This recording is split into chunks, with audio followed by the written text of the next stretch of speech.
انتہائی واجب الاحترام دوستو، اللہ رب العزت کے پاکیزہ کلام میں سے دو مختلف مقامات سے آیت مبارکہ کے مختصر سے حصے تلاوت کیے ہیں۔ ان آیات مبارکہ میں اللہ رب العزت نے اسلام کے ایک اہم اور بنیادی عقیدے کا حکم بیان فرمایا۔ وہ بنیادی عقیدہ جس کو میرے آقا مدنی کریم صلی اللہ تعالیٰ علیہ وسلم نے اسلام کی بنیاد اور اسلام کی اساس قرار دیا۔ فرمایا اسلام کی بنیاد چند چیزوں پر ہے، ان چند چیزوں کے اندر سے ایک چیز صاحب استطاعت کے لیے، صاحب وسعت کے لیے، اللہ رب العزت کی رضا کے لیے اللہ کے گھر کا حج کرنا ہے۔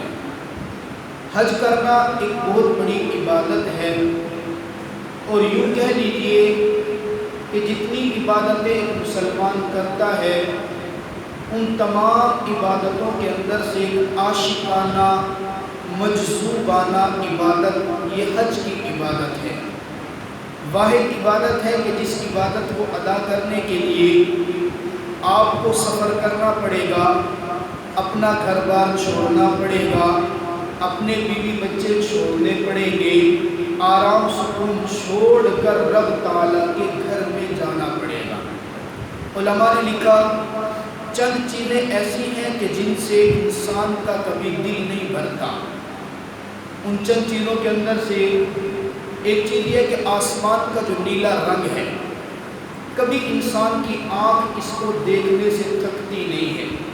کوئی انسان آپ کو ایسا نہیں ملا ہوگا جو یہ کہے کہ میں آسمان کے نیلے رنگ کو دیکھ دیکھ کے میرا دل بھر گیا، اب میرا دل ہی نہیں کرتا آسمان کی طرف دیکھنے کو، ایسا کوئی شخص نہیں ملے۔ دوسری چیز اللہ رب العزت کی نعمت، پانی کی نعمت، یہ پانی پینا بنیادی ضرورتوں میں سے ہے۔ کوئی شخص آپ کو ایسا نہیں ملے گا جو یہ کہے پانی پی پی کے میں تھک گیا ہوں اور میرا دل بھر گیا ہے، آج کے بعد میں پانی نہیں پیوں گا، ایسا نہیں ہوتا۔ ہاں یہ تو ہوتا ہے، پانی پیتے پیتے پیٹ تو بھر جاتا ہے، پیاس لگی بھی آپ 1 گلاس پی لیں، 2 گلاس پی لیں، 3 گلاس پی لیں، پیٹ تو بھر جائے گا، لیکن جب ضرورت پڑے گی دوبارہ پھر بندہ پانی پیتا ہے۔ ایسا نہیں ہوتا کہ پانی کو دیکھ کے کہے جب میرا دل بھر گیا میں پانی نہیں پیتا۔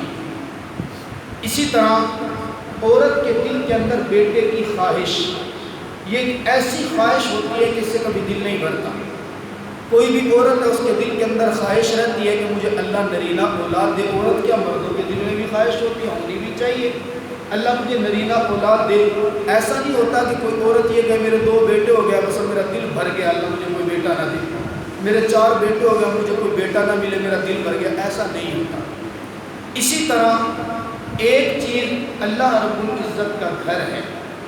دنیا کے اندر کوئی شخص آپ کو ایسا ایمان والا نہیں ملے گا جو یہ کہے کہ نعوذ باللہ میں اللہ کے گھر کو دیکھتے دیکھتے تھک گیا، اب میرا دل بھر گیا، میرا دل دیکھنے کو نہیں کرتا۔ علماء نے لکھا کہ اللہ رب العزت کے گھر میں ایک ایسی کشش ہے، ایسی میرے اللہ نے جاذبیت رکھی ہے، جتنی مرتبہ بھی کعبۃ اللہ کی زیارت کرو، ہر مرتبہ زیارت کرنے کے ایک نیا لطف اور نیا مزہ ملتا ہے۔ جو بندہ ایک مرتبہ وہاں پہ ہو آتا ہے نا، اس کے دل کے اندر کی خواہش ہوتی ہے اللہ میری زندگی میں دوبارہ ایسا موقع عطا کر دے، میں دنیا کو چھوڑ چھاڑ کر کے ایک مرتبہ پھر تیرے گھر کا دیدار کروں، اللہ مجھے وہ سہانے لمحات دوبارہ دے دے، میں تیرے گھر کا دیدار کرتے ہوئے دیوانہ وار ایک مرتبہ پھر کہہ اٹھوں لبیک اللہم لبیک لبیک لا شریک لک لبیک۔ یہ سہانی گھڑیاں اللہ آپ کو بھی دیکھنا نصیب فرمائے، اللہ میرے بھی مقدر میں فرمائے، ہم بھی جائیں وہ منظر اپنی آنکھوں سے دیکھیں جب احرام کی حالت ہو، سر ننگا ہو، بدن کے اوپر ہم نے احرام باندھا ہوا ہو، اور دیوانہ وار اللہ کے گھر کی زیارت کرتے ہوئے ہم بے اختیار اپنی زبان سے تڑپ کر کہیں اللہ ہماری حاضری کو قبول و منظور کرنا۔ اندازہ کریں وہ انداز کیا ہوتا ہوگا۔ علماء لکھتے ہیں جس وقت حج کرنے کے لیے بندہ احرام باندھنے کے لیے غسل کرتا ہے نا، غسل کرتے وقت یہ نیت کرے اللہ میں اپنی موت کا غسل کر رہا ہوں. مرنے سے پہلے بھی انسان، دفنانے سے پہلے بھی انسان کو غسل دیا جاتا ہے، تو یہ غسل کرتے وقت نیت کرے اللہ میں اپنا آخری غسل کر رہا ہوں. احرام باندھے نیت کر کے اللہ میں کفن باندھ رہا ہوں. جب یہ انداز اختیار کر کے دیوانہ وار، پاؤں ننگے ہیں، سر ننگا ہے، بدن پہ 2 چادریں جیسے کفن کے اندر ہوتی ہیں، ایسے احرام کے اندر باندھ کر میرے رب کی دربار میں جب جائے گا اور عاشقانہ انداز میں جب کعبہ کی اوپر پہلی نظر پڑے گی تو خدا کی قسم میرے رب کی جو رحمت اترتی ہے آپ ان اس رحمت کا اندازہ نہیں کر سکتے. وہ جو کیفیت ہوتی ہے تو وہی لوگ بتا سکتے ہیں جو وہاں پہ گئے ہیں، ان کے جذبات کیا ہوتے ہیں، ان کا انداز کیا ہوتا ہے، ایمان کی کیفیت کیا ہوتی ہے. حضرت ابراہیم علیہ السلام کو جب میرے اللہ نے حکم دیا نا کعبۃ اللہ کی تعمیر کرو، کعبۃ اللہ کی تعمیر کرنے کے بعد اللہ کعبہ کی تعمیر کو میں نے مکمل کر دیا، اب کیا کروں، کعبہ تو میں نے بنا لیا، اب کیا کروں. مسجد بنانے والوں نے مسجد بنا لی، انتظامات کر لیے، اب دل کے اندر خواہش پیدا ہوئی اللہ اس مسجد کو آباد بھی کر دے، اللہ اس مسجد کو اپنے نماز پڑھنے والوں سے، عبادت کرنے والوں سے بھر دے. جناب ابراہیم علیہ السلام نے بھی کعبۃ اللہ بنا لیا، اللہ اب کیا کروں، حکم سے بنا تو دیا. میرے اللہ فرماتے ہیں اذن فی الناس بالحج یاتوک رجالا، اے ابراہیم کھڑا ہو کے لوگوں کو آواز لگا، آواز لگا لوگوں کے اندر، لوگوں کو حج کے لیے بلا. جناب ابراہیم علیہ السلام نے بشری تقاضے کے پیش نظر سوال کیا، اللہ میں جو بولوں گا میری آواز کہاں تک جائے گی، 10 بندوں تک چلی جائے گی، 20 بندوں تک چلی جائے گی، میری آواز لگانے سے کیا فائدہ ہوگا. میرے اللہ نے فرمایا اے ابراہیم تیرے ذمے آواز لگانا ہے، آواز پہنچانا نہیں ہے. تو اپنا کام کر، آواز لگا دے، میرا حکم مان لے، میرا حکم مان کر آواز لگانا تیرا کام ہے، اور قیامت کی صبح تک آنے والے تمام انسانوں کے کانوں میں تیری آواز کو پہنچا دینا مجھ رب ذوالجلال کا کام ہے. حدیث میں آتا ہے جناب ابراہیم علیہ السلام نے جب آواز لگائی، جو انسان اس وقت موجود تھے، جن کی پیدائش ہو چکی تھی، انہوں نے بھی سنا، اور جو عالم ارواح میں موجود تھے سب کے کانوں تک میرے اللہ نے ابراہیم کی آواز پہنچائی. پھر جس نے ابراہیم کی آواز پر لبیک کہا، قیامت کی صبح تک لبیک کہنے والوں کو میرا اللہ اپنے گھر کے اندر حج کرنے کی سعادت دیتا چلا جائے گا. جس نے 1 مرتبہ لبیک کہا اس کو 1 مرتبہ حج کی سعادت ملے گی، جس نے 2 مرتبہ لبیک کہا اس کو 2 مرتبہ حج کی سعادت ملے گی، اور جس نے 3 مرتبہ لبیک کہا میرا اللہ اس کو 3 مرتبہ حج کرنے کی سعادت عطا فرمائے. ایک حدیث مبارکہ میں اللہ رب العزت کے پیارے پیغمبر فرماتے ہیں من حج للہ، جس نے اللہ کے لیے حج کیا، فلم یرفث ولم یفسق، اس نے حج کے دوران کوئی فحش کام نہیں کیا، کوئی گالی نہیں دی، کسی کو برا بھلا نہیں کہا، کسی کے ساتھ لڑائی نہیں کی، اور اس نے اللہ کی رضا کے لیے جب حج کیا، رجع کیوم، یہ ایسے لوٹے گا جیسے اس کی ماں نے اس کو آج ہی جنا ہو. یوں سمجھ لیجئے گناہوں سے بالکل پاک صاف دھلا ہوا نکلے، بالکل کسی قسم کا کوئی گناہ اس کے نام اعمال میں نہیں ہے. یہ حج کر کے جب لوٹ رہا ہے تو گناہوں سے پاک صاف ہو کر آ رہا ہے. اس لیے تو حدیث کے اندر آتے ہیں نا، حاجی کو جب ملنے کے لیے جاؤ اس کو گھر پہنچنے سے پہلے اس سے اپنے لیے دعا کرا لو. اسے کہو یار گھر تو بعد میں جائیں گے، ایئرپورٹ پہ تجھ سے ملے، سلام دعا کی، باقی باتیں بعد میں، تیرا سفر کیسا گزرا ہمیں نہیں پتا، تو نے عبادت کیسی کی ہمیں نہیں پتا، بس سب سے پہلے سامان بعد میں اٹھائیں گے، اپنے ہاتھ اٹھا کیونکہ تو ابھی گناہوں سے پاک ہے، ہاتھ اٹھا کے میرے لیے اور میرے خاندان کے لوگوں کے لیے دعا تو کرتا چلا ہے. یہ لکھا ہے علماء نے کہ حاجی سے پہلے دعا کرو. فرمایا جب ایک حاجی حج کر کے آتا ہے نا، حج کر کے جب وہ اپنے گھر کے اندر آتا ہے تو اللہ رب العزت قیامت والے دن اس کے مقبول حج کا اس کو بدلہ کیا دیں گے، 400 آدمیوں کی سفارش کرنے کا اس کو حق ملے. کل قیامت والے دن 400 ایسے بندے جن کے اوپر جہنم کا فیصلہ ہو چکا تھا، ان کی سفارش کرنے کا میرا اللہ اس بندے کو اختیار عطا فرمائیں گے. بعض روایت میں 400 افراد کا آیا اور بعض روایت میں 400 گھرانوں کے بارے میں آیا. اندازہ کیجئے ایک بندہ وہ جو حج کر کے ہے، پھر حج بھی کیسا، اللہ رب العزت کی رضا کے لیے، دنیاوی غرض نہ ہو. علماء نے لکھا کہ آج کے دور میں صحیح طور پہ اگر حج کے فوائد نہیں مل رہے تو اس کی وجہ یہ ہے کہ میرے آقا نے فرمایا قرب قیامت میں بعض لوگ، عمراء لوگ حج اس لیے کریں گے کہ وہ ان کا مقصد سیر و سیاحت ہوگا. چلو انڈیا گھومنے کے لیے نہیں گئے, لندن پیرس گھومنے کے لیے نہیں گئے, چلو حجاز مقدس کی سیر تو کر کے آ گئے. جس کا مقصد سیر کرنا ہے بس اس کو سیر تو ملے گی, حج کے فوائد اور ثمرات نہیں ملیں گی. فرمایا متوسط طبقہ قرب قیامت میں ایسا آئے گا جن کا مقصد حج کرنا نہیں ہوگا بلکہ ان کا مقصد تجارت کرنا ہوگا. یہاں سے کچھ لے جائیں گے وہاں بیچ دیں گے, وہاں سے کچھ لائیں گے یہاں بیچ دیں گے, بس تجارت تو ہوگی. ان کو دنیا کی تجارت تو ملے گی لیکن حج کا مقصد اصلی نصیب نہیں ہوگا. ہاں ایسا بندہ جس کا مقصد صرف اللہ کی رضا ہے. حضرت عمر رضی اللہ تعالیٰ ایک مرتبہ بیٹھے ہیں صفا اور مروہ کے درمیان, توجہ کیجیے, صفا اور مروہ کے درمیان بیٹھے تھے. کچھ لوگ آئے اونٹوں پر سوار ہو کر, وہ حرم کے اندر پہنچے, اونٹوں سے اترے, انہوں نے کعبۃ اللہ کا طواف کیا. طواف کرنے کے بعد صفا اور مروہ کی سعی کی. سعی کر کے جب جانے لگے جناب عمر فاروق رضی اللہ تعالیٰ بلا لیا. بلا کے پوچھا ہاں بھی تم کون لوگ ہو؟ کہا جی ہم عراق سے آئے ہیں. کس مقصد کے لیے آئے ہو؟ یہ حج کرنے کے لیے آئے ہیں. کہا کوئی اور غرض تو نہیں ہے؟ بولے نہیں کوئی اور غرض نہیں. کہا کسی سے قرض تو نہیں لینا تھا؟ کہا جی قرض نہیں لینا. کہا کوئی تجارت کی غرض تو نہیں تھی؟ کہا جی کوئی غرض نہیں تھی, صرف اور صرف رب کی رضا کے لیے, اللہ کے گھر کا حج کرنے کے لیے. جناب عمر فاروق کھڑے ہوئے, کمر کے اوپر ہاتھ رکھا, تھپکی دی اور تھپکی دے کر کہنے لگے جاؤ اپنے علاقے کے اندر جا کر آج کے بعد نئے سرے سے اعمال کرنا, اس لیے کہ میرے اللہ نے آج سے پہلے تم نے جتنے گناہ کیے تھے سب کے سب کو معاف فرما دیا.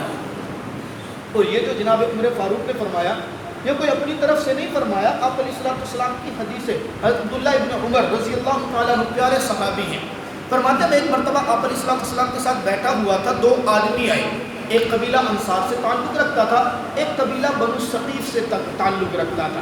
آ کر پوچھنے لگے یا رسول اللہ ہمیں بتائیے, ہم چند سوال کرنے کے لیے آئے ہیں, ہمیں ان سوالوں کا جواب چاہیے. اب میرے اللہ اپنے پیارے پیغمبر کو بعض اوقات سائل کا سوال بذریعہ وحی کے بتا دیا کرتے تھے. آقا نے مسکرا, میری طرف توجہ کریں, آقا مسکرا کے فرماتے آنے والوں یہ بتاؤ کہ سوال تم کرو گے جواب میں دوں, یا جو تمہارے دلوں میں سوال ہے وہ سوال بھی میں بتاؤں اور جواب بھی میں بتا دوں. آنے والوں نے کہا یا رسول اللہ سوال بھی آپ بتا دیں, ہم کیا پوچھنا چاہتے ہیں. آقا فرماتے تم پوچھنا چاہتے ہو جو آدمی اپنے گھر سے حج کے لیے نکلے میرا رب اس کو انعام کیا دے گا. تم پوچھنا چاہتے ہو جو کعبۃ اللہ کا طواف کرتا ہے میرا اللہ اس کو انعام کیا دے گا. تم پوچھنا چاہتے ہو جس نے طواف کے بعد 2 رکعت نماز نفل پڑھی اس کو میرا اللہ کیا عطا کرے گا. تم پوچھنا چاہتے ہو جس نے صفا اور مروہ کے درمیان سعی کی اس کو میرا اللہ عطا کیا کرے گا. تم پوچھنا چاہتے ہو جس نے حج مکمل کر کے اپنے سر کا حلق کرایا, قصر کرایا, میرا اللہ اس کو کیا دے گا. تم پوچھنا چاہتے ہو جس نے میدان عرفات میں وقت گزارا اس کو میرا اللہ کیا دے گا. تم پوچھنا چاہتے ہو جس نے حج کے دوران قربانی کی اور جمرات کے اندر کنکریاں ماری میرا اللہ اس کو انعام کیا دے گا. میرے دوستوں آنے والے سائلین نے حیران ہو کر کہا یقیناً آپ میرے اللہ کے سچے پیغمبر ہیں, اسی لیے آپ نے ہمارے دلوں کے سوال کو جان کر بتا دیا کہ ہم پوچھنا کیا چاہتے ہیں. میرے آقا فرماتا سنو, جو بندہ اپنے گھر سے حج کرنے کے ارادے سے نکلتا ہے جب وہ اپنی سواری پر سوار ہو کر چلتا ہے, اس کی سواری خواہ گھوڑا ہے, اونٹ ہے, گاڑی ہے, جہاز ہے, کچھ بھی ہے, میرے اللہ اس کی سواری کے ہر قدم پر اس کے ایک گناہ کو معاف کرتے ہیں, ایک نیکی عطا کرتے ہیں اور جنت میں اس کا ایک درجہ بلند فرما دیتے ہیں. فرمایا کہ جب یہ طواف کرنے کے بعد 2 رکعت نماز نفل عطا کرتا ہے, اللہ آپ کو اور مجھے یہ نوافل پڑھنے کی توفیق عطا فرمائے. فرمایا جب 2 رکعت نماز نفل پڑھتے ہیں میرا اللہ اس کو ایک عربی نسل کا غلام آزاد کرنے کا ثواب عطا کرتا ہے. فرمایا کہ جب یہ صفا اور مروہ کے درمیان سعی کرتا ہے, 7 چکر لگاتا ہے, یہ جب اس کے چکر پورے ہو جائیں میرا اللہ ان چکروں کے پورا کرنے پر 70 عربی نسل غلام آزاد کرنے کا ثواب عطا کرتے ہیں.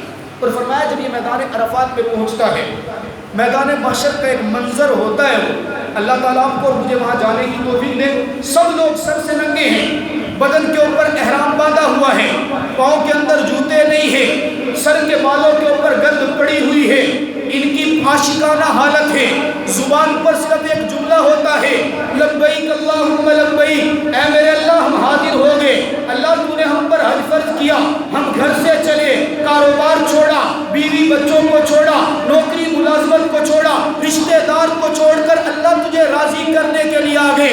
توجہ کرنا, توجہ کرنا, میرا اللہ میدان عرفات میں سارے حاجیوں کے جمع ہونے کی کیفیت کو دیکھتا ہے, اور دیکھنے کے بعد اپنے فرشتوں کو مخاطب ہو کر کہتا ہے, اے میرے فرشتوں کی جماعت, بتاؤ تو صحیح یہ لوگ کس لیے آئے, خرچہ کس لیے کیا, تکلیف کس لیے برداشت کی, یہاں اپنے سر اور بالوں کے اوپر مٹی گرد کو برداشت کیوں کر رہے ہیں؟ سارے فرشتے کہتے ہیں اللہ آپ کو راضی کرنے کے لیے آئے ہیں, اللہ اپنی بخشش طلب کرنے کے لیے آئے, اللہ اپنے گناہوں کی معافی مانگنے کے لیے آئے. میرا اللہ سارے فرشتوں کو گواہ بنا کر کہتا ہے, اے میرے فرشتوں کی جماعت, یہ بندے مجھے راضی کرنے کے لیے آئے نا, یہ مجھ سے بخشش طلب کرنا چاہتے ہیں نا, یہ مجھ سے گناہوں کی معافی مانگنا چاہتے ہیں.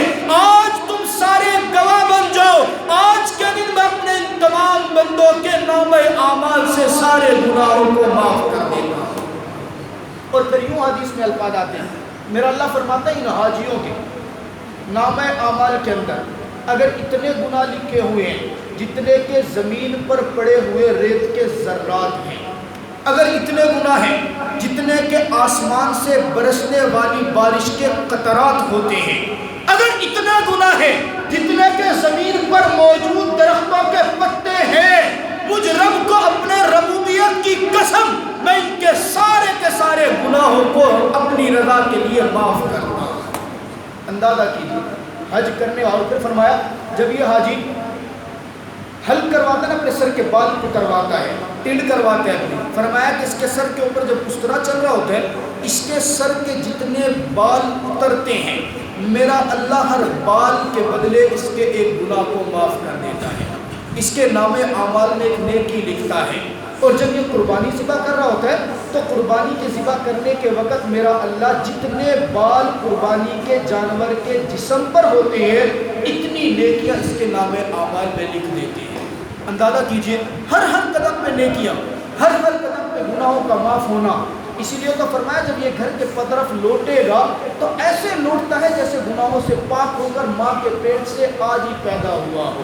پھر فرمایا کہ جب یہ شیطان کو کنکریاں مارتا ہے نا, کنکری اٹھا کے مارتا ہے, ہر کنکری کے اوپر میرا اللہ اس کا ایسا گناہ معاف فرماتے ہیں جو گناہ اس کو ہلاکت میں ڈالنے والا.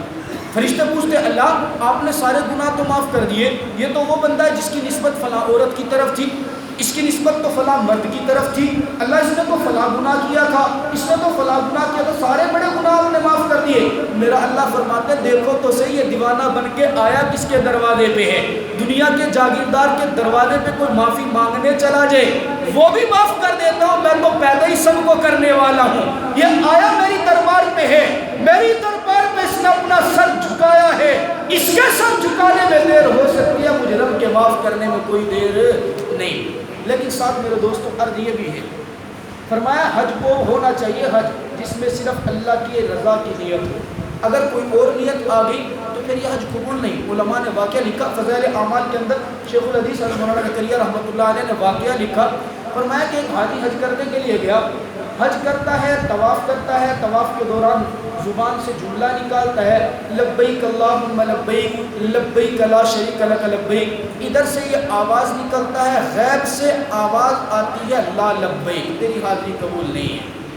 یہ پھر کہتے ہیں لبیک اللہم لبیک, ادھر سے آواز آتی ہے تیری حاضری کوئی قبول نہیں ہے. اندازہ کریں ایک بندہ گھر بار کو چھوڑ کے جائے, کعبۃ اللہ کا طواف بھی کرے, اور ادھر سے باقاعدہ طور پہ بتایا جا رہا ہو تیری حاضری قبول نہیں ہے, انسان کے دل پہ گزرے گی کیا؟ ایک نوجوان لکھتے کہتے ہیں میں اس بزرگ کے ساتھ طواف کرنے لگا, اس نے جیسے زبان سے کہا لبیک اللہم لبیک, غیب سے آواز آئی لا لبیک, تیری کوئی حاضری قبول نہیں. کہتے میں نے اس بزرگ کو پکڑا اور پکڑ کے پوچھا انکل کیا آپ کو آواز سنی ہے؟ بزرگ نے کہا جی مجھے سنی ہے. کہا کیا آواز ہے؟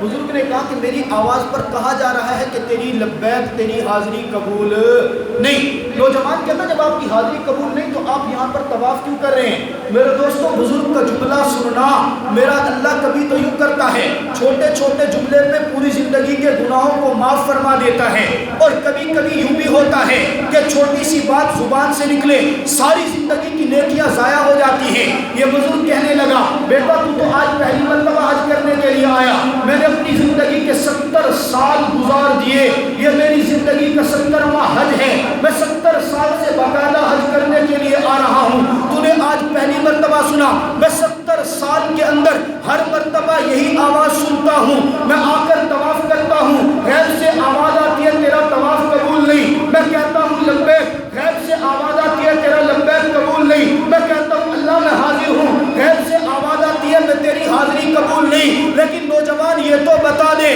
میں اس رب کے دربار کو چھوڑ کر جاؤں تو کہاں جاؤں؟ یہ رب میری حاضری قبول نہیں کرتا، نہ کرے وہ اس کی اپنی مرضی ہے، میرے ذمہ کام ہے حاضری لگوا دینا، میرے ذمہ کام ہے گناہوں کی توبہ کر لینا، میرے ذمہ کام ہے اپنی پیشانی کو اس کی چوکھٹ پر جھکا دینا، میں اپنا کام کرتا ہوں وہ اپنا کام کرتا ہے۔ رب کعبہ کی قسم 70 سال کے اندر مجھے کوئی اور چوکھٹ نظر نہیں آتی، مجھے اس در کے علاوہ کوئی در نظر نہیں آتا، مجھے اس گھر کے علاوہ کوئی اور گھر نظر نہیں آتا، یہ معاف کرے نہ کرے یہ اس کی اپنی مرضی ہے، میں اس کے در کو چھوڑ کر کہیں اور نہیں جاؤں گا۔ میرے دوستو اس بزرگ نے ابھی نوجوان کے سامنے یہ بات کی تھی، بات ختم ہو نہیں پائی تھی، میرے رب کی رحمت کو جوش آتا ہے، بات مکمل نہیں ہوئی، غیب سے آواز آتی ہے اے آنے والے بزرگ تیری آج کے سال کی حاضری بھی قبول ہے اور پچھلے 70 سال کی حاضری کو بھی میں قبول کر لیتا ہوں۔